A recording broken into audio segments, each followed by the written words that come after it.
कौन है मनु भाकर जो पेरिस ओलंपिक में भारत की पहली महिला बनी है जो शूटिंग में गोल्ड मेडल जीता है। और ये कारनामा जब हुआ तो सभी के जुबान पे एक ही नाम था, मनु भाकर। मनु भाकर ने कोई साधारण मेडल नहीं जीता है। मनु भाकर वो भारत की पहली महिला बन गई जिन्होंने शूटिंग में मेडल हासिल किया है। मनु भाकर वो भारत की पहला महिला बन गई जो 10 मीटर एयर पिस्टल में मेडल हासिल किया है। और जिस तरह से पिछले ओलंपिक से इस ओलंपिक तक जो उनकी यात्रा रही है, उसके बाद आपको उनके बारे में जरूर जानना चाहिए, क्योंकि 12 साल बाद शूटिंग में भारत ने मेडल हासिल किया है। और ये इतिहास मनु भाकर ने रच दिया।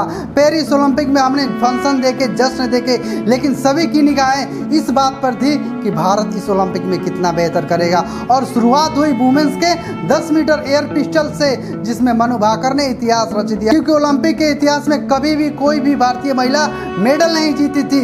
ये भारत के लिए बहुत बड़ा मोमेंट था, उनके लिए ये बहुत बड़ा मोमेंट था, क्योंकि जब टोक्यो में ओलंपिक था तब यही मनु भाकर थी जिनके पिस्टल खराब हो गई थी। मनु भाकर 20 मिनट तक निशाना नहीं लगा पाई और उसके बाद जब एंड में निशाना लगाया तो फिर वो फाइनल के रेस से बाहर हो गई।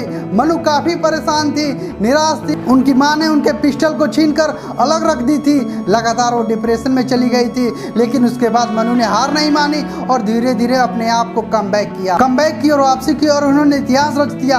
भारत ने 12 साल पहले ओलंपिक में शूटिंग में मेडल जीते थे।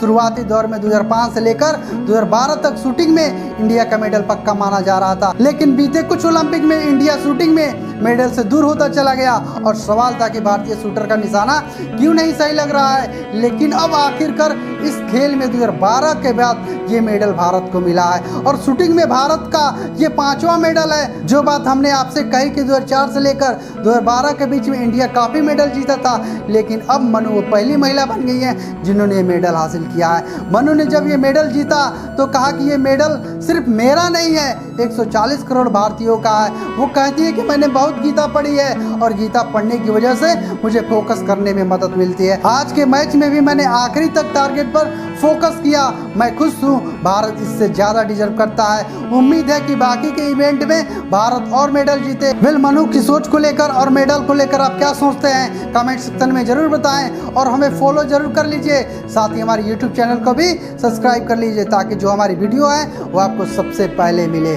धन्यवाद।